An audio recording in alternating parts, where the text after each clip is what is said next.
The oranges were still warm from the sun when I picked them.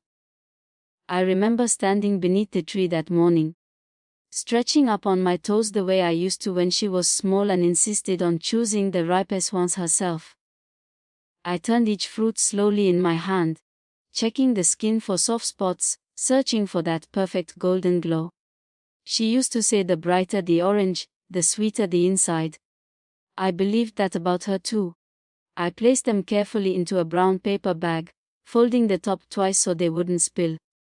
I don't know why I thought she would want them. Maybe I didn't. Maybe I just needed something to carry so my hands wouldn't tremble when I saw her. Her house sat at the end of a long private drive in California. All white stone and glass, the kind of place that looks like it belongs in a magazine spread about success stories. $10 million, they said. Savvid. Visionary, resilient. The gate budged before opening, and for a second I almost turned around. I could feel the cameras somewhere, small dark eyes tucked into corners. I walked slowly up the driveway, gripping the bag of oranges like it was proof of something, proof that I had once been necessary. I rang the bell. I waited. When the door opened, I froze. She looked nothing like the girl I raised. Her hair was swept back perfectly. Her white blazer fit like it had been stitched directly onto her. Her lips were painted a sharp crimson that made her look untouchable. There was a moment, just a flicker, where I saw recognition in her eyes. Then it vanished. "What are you doing here?" she hissed, stepping outside quickly and pulling the nearly closed behind her. "I was in the area," I said softly. "I just wanted to see you. I brought."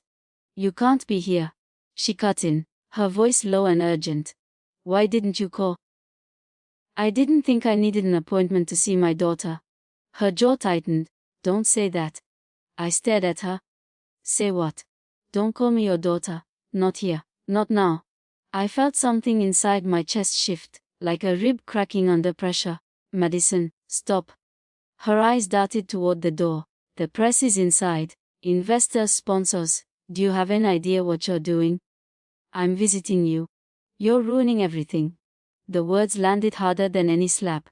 "I told them my mother died," she said, almost whispering. "When I was 6, I blinked." "What?" "It was easier," she snapped. "People connect to loss. It builds a narrative. You wouldn't understand." My fingers tightened around the paper bag. "I'm your mother."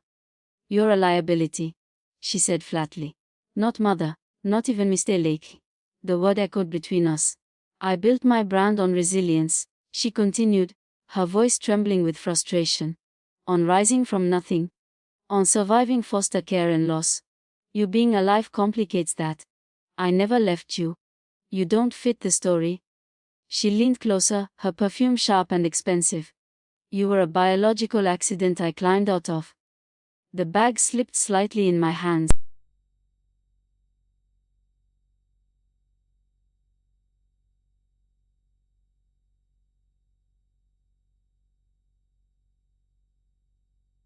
It was firm, decisive. Her palm hit my shoulder, and I stumbled backward down the smooth stone steps. My heel caught the edge, and I fell hard onto the walkway. The paper bag tore. Oranges rolled everywhere. They scattered down the slope, bouncing, splitting open, their juice staining the pale concrete. My elbow burned. My hip throbbed. She didn't reach for me. She didn't even look sorry. She glanced over her shoulder toward the door, checking if anyone had seen. Then she stepped back inside and slammed it shut. Through the thick glass, I heard her voice change instantly, bright, charming, polished. Laughter floated out. Champagne glasses clinked. I sat there for a moment, staring at the fruit rolling into the gutter. Across the street, a neighbor's curtain shifted. I stood slowly, brushing dust from my skirt. I left the oranges where they had fallen. Let them rot, I thought. Let the swell drift up to her perfect windows. I turned to leave. But the door opened again. I stepped behind a stone column instinctively, out of sight. A woman walked out holding Madison's hand. She had white hair styled softly around her face, pearl earrings, a delicate shawl draped over her shoulders. She looked gentle, grandmotherly. "This is my mother," Madison announced to the porters gathered near the foyer. I stopped breathing.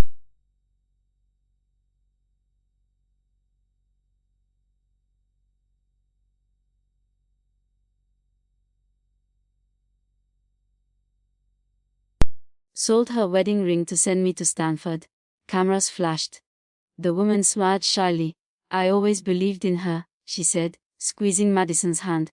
My knees nearly gave out. That was my life. They were reenacting my sacrifice like it was a script. I was the one who mopped hospital floors at midnight to pay her tuition. I was the one who stitched her uniforms when we couldn't afford new ones. I was the one who sold my only gold necklace to buy her plane ticket for college. And here she was, giving my memories to a stranger with better lighting. They hugged. The crowd murmured. I stepped away before the door closed again. I walked down the driveway slowly, as if I had already died and was floating away from my own funeral. That night I watched her on Care Vision. From foster care to fortune, the headline read. The power of a mother's love. The woman with the pearls sat beside her, nodding at all the right moments. Madison said she had lost her mother young.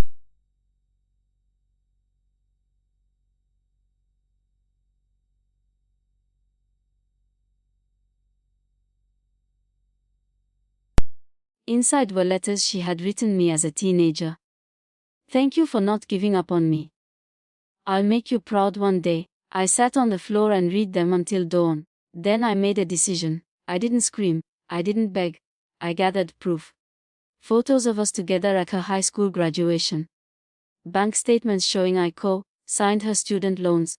A hospital bracelet from the night she broke her wrist at 6 years old, the year she now claimed I died. I wrote a short message. "If you are investing in a story about a mother's death, you should know she is still alive." I sent it to every sponsor listed on her website. I expected silence. Instead, the world responded. An anonymous account posted my letter. Within hours it spread across social media. People compared handwriting samples. Old yearbook notes matched the letters in my tin box. Then came the video. The neighbor's doorbell camera had captured everything. The push, the fall, the oranges scattering, her stepping over me. By morning it had 10 million views. The headlines changed overnight. "The dead mother is alive." Her stock plummeted. Sponsors withdrew. Comment sections filled with anger. She issued a statement calling it a misunderstanding. Said she had been told I passed away years ago. She never used the word mother. Not once. Weeks later the woman with the pearls vanished. News broke that she had embezzled millions from the foundation. Her name wasn't even real. She had done this before.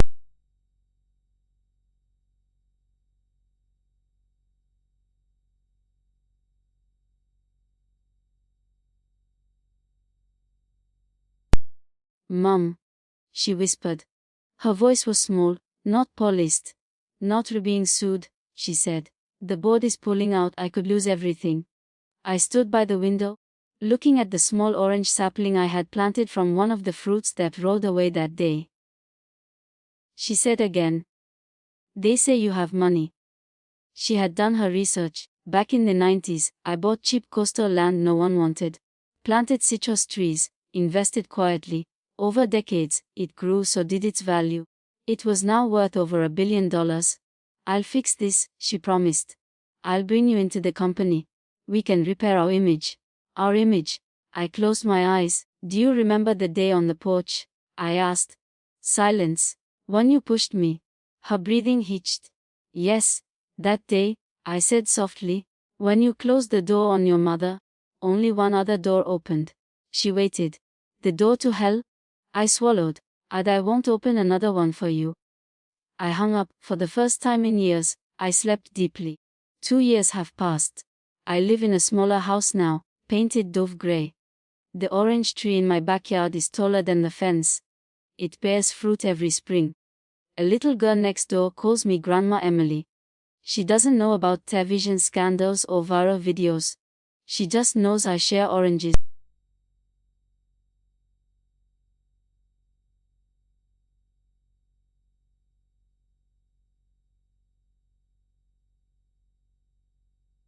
Lily came over with scraped knees and a crooked smile.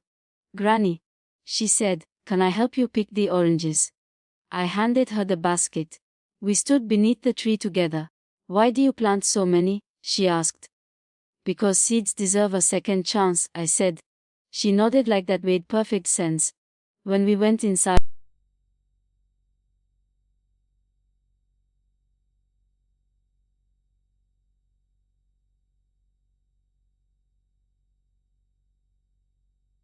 the world once believed I was dead. My daughter believed I was inconvenient. But I was still here living quietly. Breathing, growing.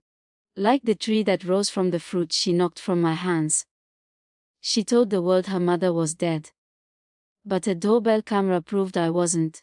And I didn't need revenge to survive. I only needed roots. The seasons kept moving whether anyone apologized or not. Spring came softly that year.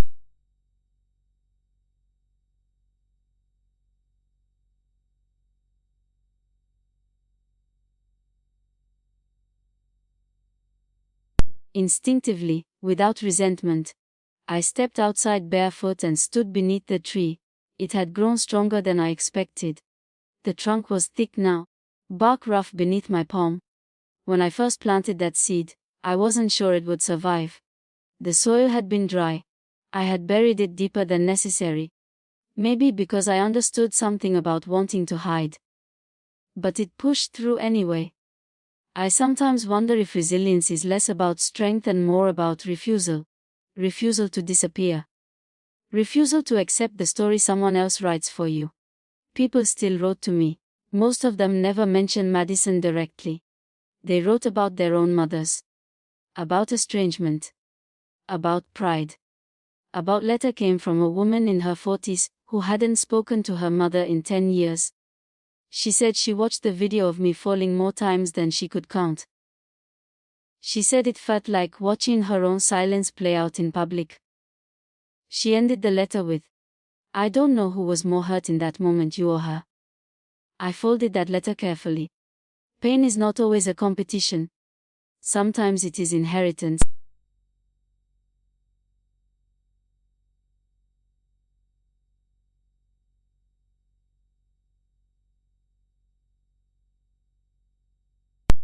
You can offer it. You can protect it. You can sacrifice for it. But you cannot force someone to carry it with gratitude. The lawsuits continued for a while. I didn't follow them closely. Reporters tried a few times to interview me again, when new details emerged about the embezzlement scandal, about Deborah's string of false identities, about the executives who built their brands on tragedy they exaggerated. I declined every request. Not out of fear. Out of closure. Closure doesn't always look like reconciliation. Sometimes it looks like choosing not to reopen what has already scarred over. One afternoon in early summer, I was weeding the garden when I heard footsteps on the gravel path. I didn't look up immediately. Lily often ran through without warning. But these steps were slower. Measured. I stood and brushed dirt from my knees. Madison stood at the edge of the yard. She wasn't dressed in white this time. No blazer. No heels. Just jeans and a loose sweater. Her hair was shorter than I remembered. Softer. For a moment, neither of us spoke. The wind moved through the orange leaves between us. "You look well," she said quietly. "So do you." That wasn't entirely true. She looked tired. Not physically exhausted. Something deeper. Like someone who had holding her breath too long. "I didn't come for money," she said quickly. I nodded. I assumed that. She swallowed. "I came because I don't know who I am anymore."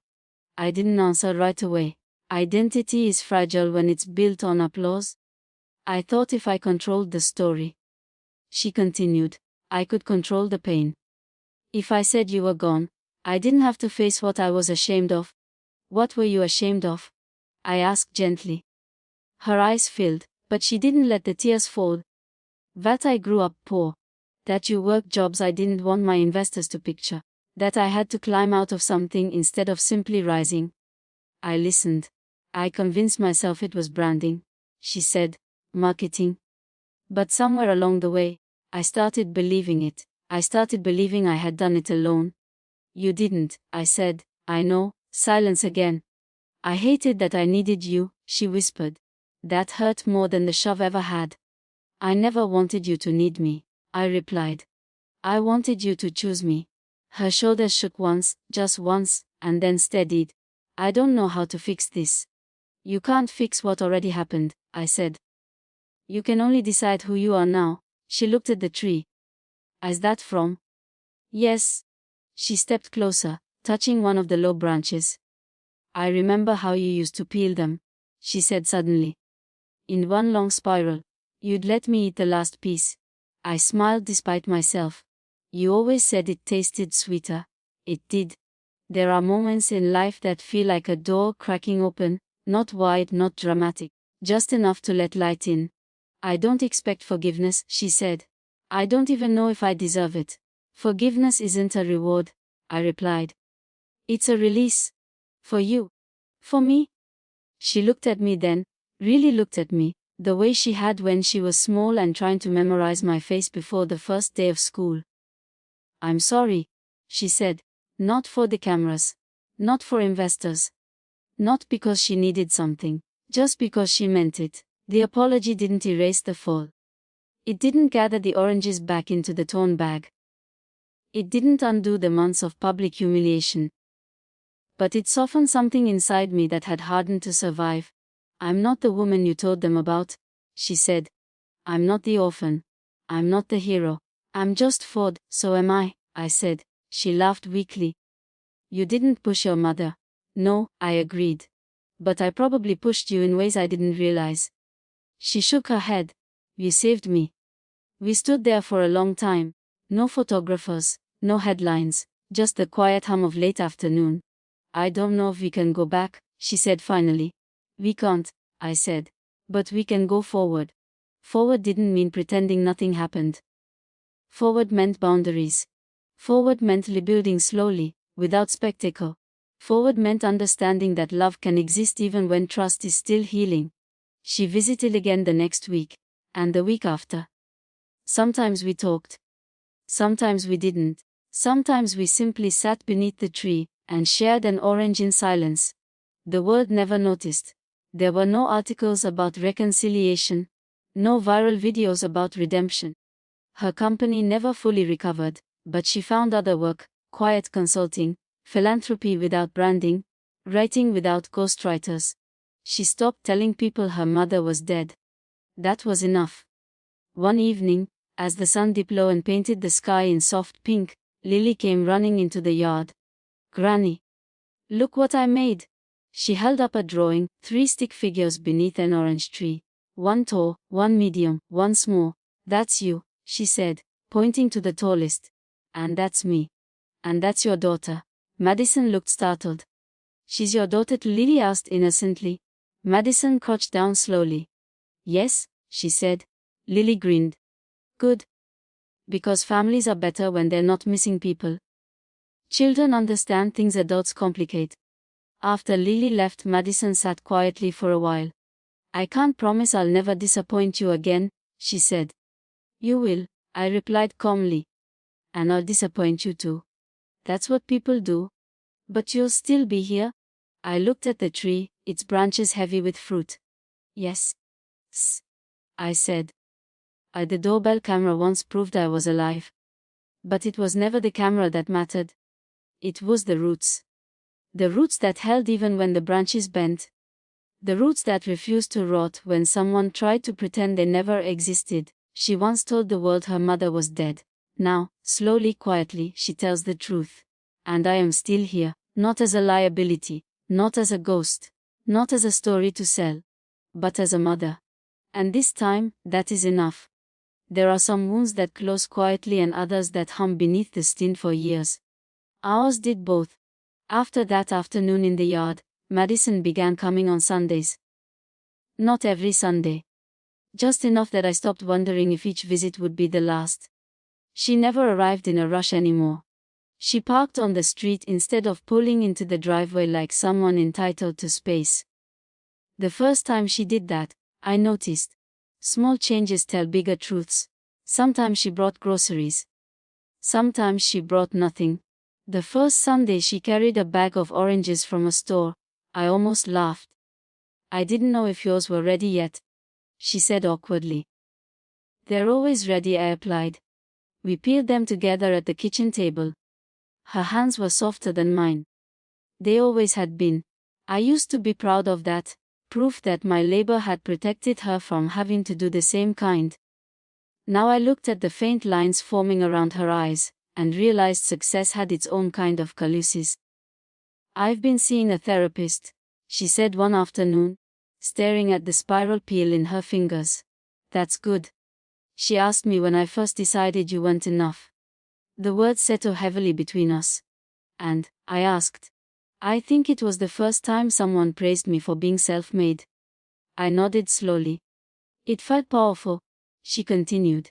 Like I didn't owe anyone anything. Like I was finally free from the embarrassment of where I came from. You were never embarrassing, I said quietly. I know that now.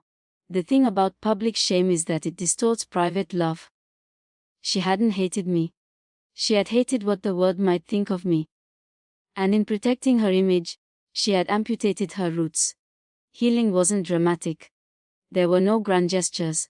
Just conversations like that one, over oranges and chipped plates, with the afternoon sun slipping through the blinds.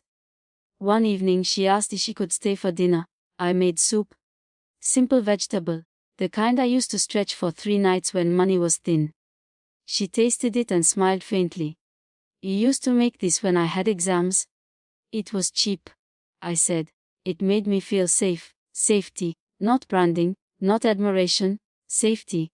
Later that night when she stood to leave, she hesitated at the door. I don't deserve you, she said. I reached out and touched her sleeve. Love isn't a prize you earn. It's something you learn to hold. She nodded, tears pressing at the edges but not falling. Months passed. The world stopped talking about her scandal entirely. New stories replaced it, new villains, new heroes. Obscurity, I learned, can be a mercy. One afternoon, I found her sitting alone under the tree when I returned from the community center. She hadn't called first. She was holding one of the fallen oranges in her lap, turning it slowly. I had a dream last night, she said when she noticed me. You were walking away, and I could reach you. I'm right here. I know. That's what scared me. Fear is strange that way. It lingers long after the danger has passed. She looked up at me. Do you ever wish I hadn't come back? The question surprised me. No, I said honestly. Even after everything. Why? I sat beside her. The bark pressed against my back. Because I didn't raise you to disappear when things get hard, I said. I raised you to return. She leaned her head lightly against my shoulder, tentative at first, like she wasn't sure she still had permission. I didn't move away. In that moment she wasn't a CEO. She wasn't a scandal. She wasn't a brand rebuilding quietly in the background. She was the girl who used to crawl into my bed during thunderstorms. The girl who believed I could scare monsters away just by existing. Time has a way of humbling everyone. Her finances stabilized eventually, but never to the scale they once had been. She downsized her home, sold the white stone and glass monument to ambition, moved into something smaller, warmer. She asked me once if I wanted to move in with her. No, I said gently, I like my tree. She smiled at that. Instead, she started coming to the community center with me sometimes. No announcements, no press releases. At first, the seniors didn't recognize her. Why would they? Fame is loud but brief. She served soup quietly, wiped tables, carried trays. One of the older women grabbed her wrist one afternoon and said, "You have kind eyes. Your mother must have loved you." Madison's breath caught. She did, she answered, not died. Did, present tense, that shift mattered. That night, as we walked back to my house, she slipped her hand into mine. Not like a child. Like someone anchoring themselves. I used to think I had to be extraordinary to matter, she said. You matter because you're human, I replied, and because I'm yours. Yes, I said softly. And because you're yours. Forgiveness, I realized, is not forgetting. It's choosing not to relive the fall every time you see the person who pushed you. There were still moments when memory flashed sharp, the door slamming, the oranges splitting on concrete. Some scars remain sensitive when touched, but they no longer define the whole story. One evening, near the end of summer, Lily came running over again, breathless. "Look. I planted the seeds you gave me." She dragged us both to her backyard. Tiny green sprouts poked through the soil in uneven rows. Madison crouched beside her, brushing gently away from one fragile stem. "They're growing," Lily whispered in awe. "Yes," Madison said, her voice steady. "They are. I watched them together, the child who once erased me, and the child who never I had been erased at all. Life layering over life." Later that night, Madison stayed late. We sat on the porch as the sky darkened. "Do you think people can truly change?" she asked. "I think people can choose differently," I said. "Every day. And if they stop choosing well, then they learn again." She looked at me carefully. "Are you afraid I'll become that person again? The person who pushed me?" She nodded. I persisted. "No," I said. "Because now you know what it cost." Regret is a harsh teacher, but it leaves permanent lessons. Years ago, she believed I didn't fit the story. Now she understands there was never a story without me. Not because I demanded recognition, but because roots are never optional. One crisp autumn morning, I woke before dawn and stepped outside as usual. The tree was heavy with fruit again. I reached up and picked one, turning it slowly in my palm. Behind me I heard the back door open. Madison stepped out barefoot, hair tousled from sleep. She had stayed the night. "Teach me again," she said quietly. "What?" "How to peel it in one long spiral." I handed her the orange. She concentrated. Tongue pressed lightly against her teeth, just like she used to. The peel broke halfway down. She frowned. "It takes patience," I said. She tried again. This time, the spiral held longer. When she finished, she handed me the last piece. "For you," she said. We stood there together in the soft gray of early morning, sharing something small and ordinary. No cameras, no headlines, no proof needed. She once told the world her mother was dead. But the truth didn't survive because of outrage or viral footage. It survived because I did. Because I stayed. Because I chose not to let bitterness be the final chapter. The tree rustled gently above us, roots deep, branches wide. Fruit ripening quietly in the light, and this time, no one was pretending not to see. Winter arrived softly that year. The first cold morning, Madison showed up with a thick wool coat folded over her arm. "For you," she said. "It gets colder on this side of town." I raised an eyebrow. "Cold is cold everywhere." She smiled faintly. "Let me feel useful." I took the coat. It smelled new, expensive, not my style, but I slipped it on anyway. "It's warm," I admitted. She looked relieved in a way that had nothing to do with fabric. We had begun building something fragile between us, something that didn't rely on grand apologies or dramatic declarations. Just consistency, showing up, staying. One evening in December, the doorbell camera notification chimed again on my phone. I froze. For a second, old panic surged through me. Madison noticed. "What is it?" "Just a notification." She swallowed. "From?" I held up the phone. Her face paled slightly at the familiar interface. The same small lens that had once exposed her lie. "Can I see?" she asked. I nodded. We watched together as the video replayed, only this time it was Lily on the porch, holding a plate of cookies, grinning into the camera before ringing the bell. Madison exhaled shakily. "It's strange," she said. "That little camera changed everything." "It didn't change anything," I replied. "It revealed what was already there." She nodded slowly. "Truth doesn't create fractures, it uncovers them." The holidays approached, and with them, invitations. Madison received one from a business partner hosting a charity gala. The kind of event she once thrived in: bright lights, strategic smiles, controlled narratives. She stared at the invitation on my kitchen table for a long time. "Are you going?" I asked.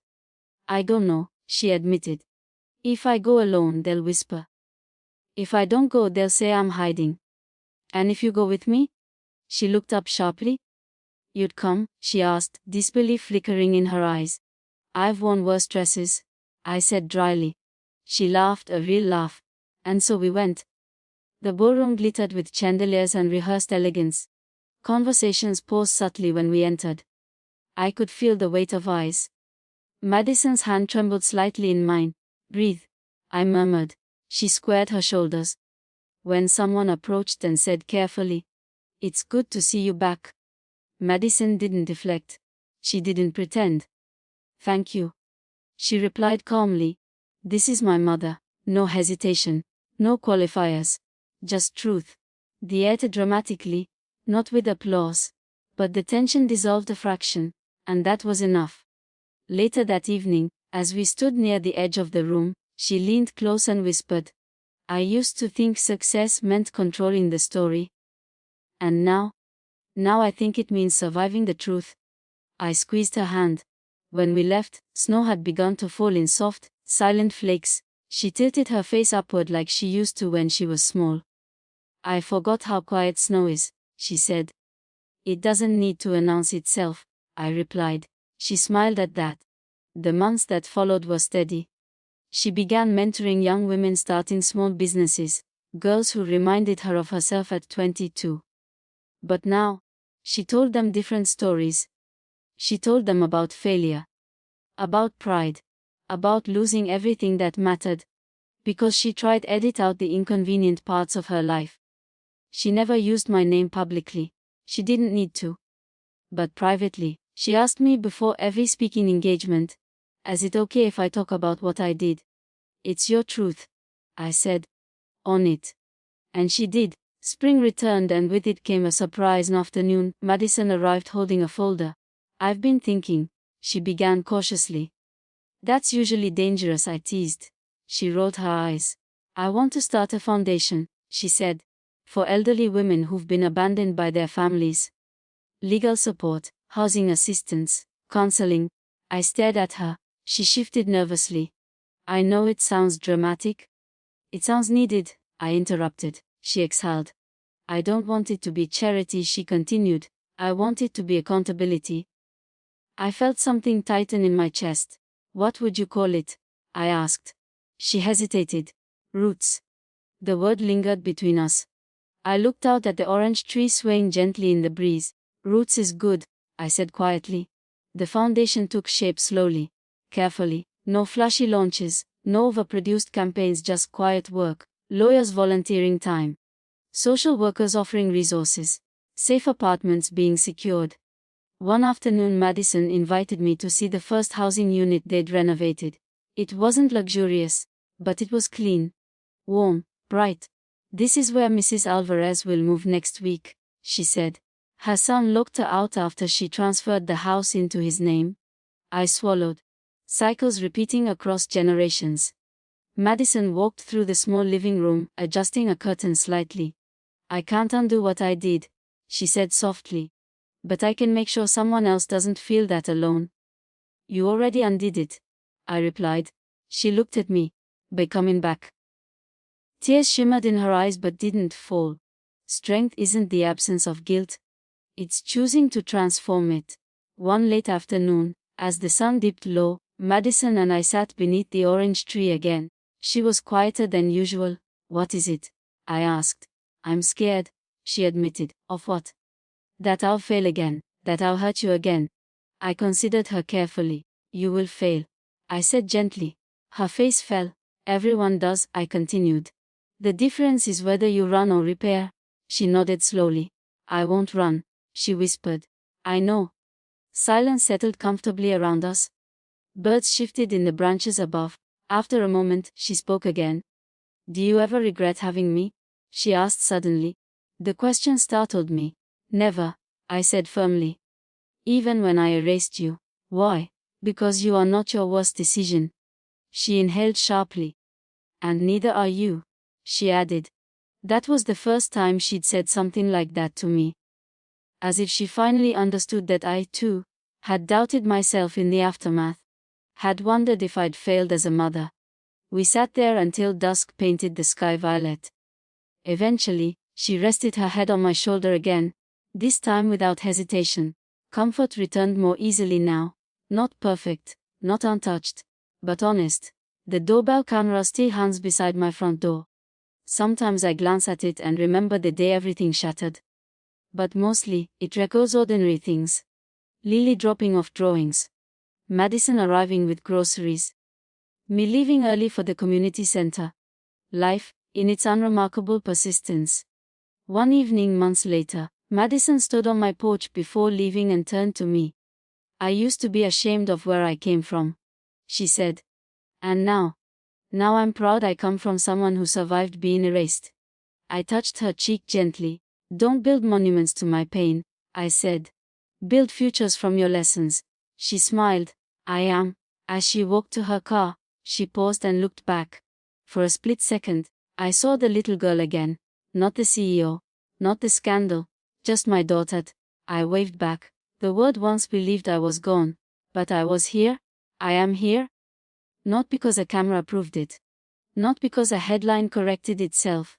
But because love and chosen daily, odd lives even betrayal. And this time when the doorbell rings, it is not to expose a lie. It is simply someone coming home.